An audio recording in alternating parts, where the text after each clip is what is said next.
Hey friends, this will be a quick video today. I've recently been running a new account through the game and making a very detailed guide and a long play for players to follow along to. So that's been taking up a lot of my time. In the background though, I have played a little bit of Trials of Osiris. The featured map is the Eventide Labs, however you want to say it. And whenever I learn a new map, I just want to share my thoughts today about my process for that. So, as you notice, the gun that I'm using is Ace of Spades, and the reason is really simple. It's not only a good weapon, it keeps the radar available when you're aiming down sights.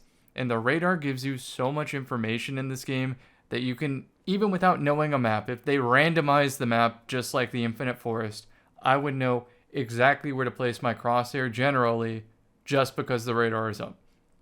And that's what I want to stress. Use Dead Man's Tale, Hipfire, Ace of Spades, Mida Multi-Tool, something like that when you're learning a new map, because the radar tells you everything. If you notice the radar is very brightly colored red, then you know that the opponent is on a similar elevation to you, so you know to keep the crosshair at about head level. You can also use the radar to make it so that your gun model doesn't block multiple possibilities and hide the player model, if that makes sense. If the radar is a little bit lightly colored, it's opaque, then you know that they're on a higher or a lower elevation, and just some common sense with the map design. Like, obviously there's not a basement level in this map, so you know that they can't possibly be down, so you know to pre-aim up. Another part of my loadout when I'm exploring these maps is to make sure that I have speed boots on so that I can build an internal clock for when I'm showing up to the hottest contested lanes or points of interest in this map. So that way when I eventually take the speed boots off and play this map, I have a good sense of when to nade points of interest when I'm playing players that are on speed boots or Icarus Dash or something like that. Next up, the callout map is publicly available. I will link it in the description to the Bungie tweet that shows all of them from Relict. Buy Relict a beer. The cartography maps are incredible. I have those up on my side monitor, and I'm constantly thinking of common names for calling things, and then I will scribble on that cartography map whatever I want to call this thing, and if I'm playing lesser skilled opponents, I will over call out so that the call out is burned into my memory as soon as possible. The next obvious tip for exploring a new map is to load it up in a private match, walk around, take the time to post up on some angles, strafe left to right, see if you fall off a ledge or if the art team gets you. And after that, start watching other players play the map, like watch a Twitch stream, watch a YouTube video, and really pay attention to where their crosshair placement is and if an enemy appears into their crosshair. Pay attention to how many times that happens in their favor and not in their favor. It's a lot easier to watch video of someone else playing and not feel stressed out at all and more in a learning mood than to be in the game stressed about your performance and just choking everything because you're just trying to win the round, not necessarily to learn the most about the map. The best way I can describe this next part is if it's late at night and you want to get a snack from the fridge, but you don't want to turn the lights on to wake up other people in your house or don't want to make too much noise, you can navigate to your fridge entirely in the dark because in your head, you have a mental map of that room.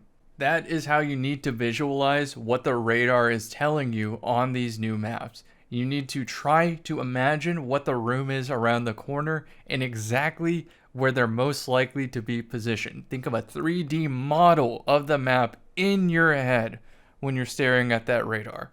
And the more you do it, the faster you'll be able to come to that conclusion. And eventually you will not need Ace of Spades, Mida Multi-Tool, etc. anymore because just a flash of the radar and you already have enough information and game sense to make an educated decision on what to do next. Me personally, a lot of the learning doesn't happen while I'm playing. It happens after the play session when I'm visualizing the map as if you loaded up Forge mode in Halo and are flying around with like a spectator camera or something. I visualize the map like overhead, where the enemies are positioned, what angles and crossfires they have, etc. And I think about it like, why did I die there? That was stupid. I should have just stood still for a second and told my teammate to peek on the left, or I'll just think about the stupidest moment of the day, and that'll be burned into my memory, and I just want to know how to make that not happen next time. And after enough of those moments happen, eventually you know the map, and you're good at the map. And that's what I wanted to share with y'all today. That's my process. I will say though, the most important aspect is that if the map and mode make for fun gameplay, it's a lot easier to be motivated to learn a map very intently. Disjunction map, terrible. I have no motivation whatsoever. If it was only Rift on that map, I would probably know it like the back of my hand. But for now, I've just pretty much memorized all the angles at B flag, since those are the only ones that are really conducive to winning. And then everything else I'm hazy on. I have no idea. Like I said, I was recording a new account video and I don't have that much Trials B-roll on hand. So I'm going to keep this video short today. I hope that some insight into the process of learning a map helps you learn the map better. And I can elaborate on this topic much more in the future. So let me know if you want me to be even more specific. Like, for example, how I went from kind of disliking the multiplex map to liking multiplex. What changed? The short answer is that I played good teams on multiplex and started appreciating some of the lesser known angles because it gave me an edge. And when they started using them, the match started becoming more dynamic. So I can really elaborate on that process and that back and forth in a future video if you want me to. So I'll see y'all in the next one. I'm going to have a lot of editing to do in the next few days, so I will be exhausted, but it'll be worth. See y'all in the next.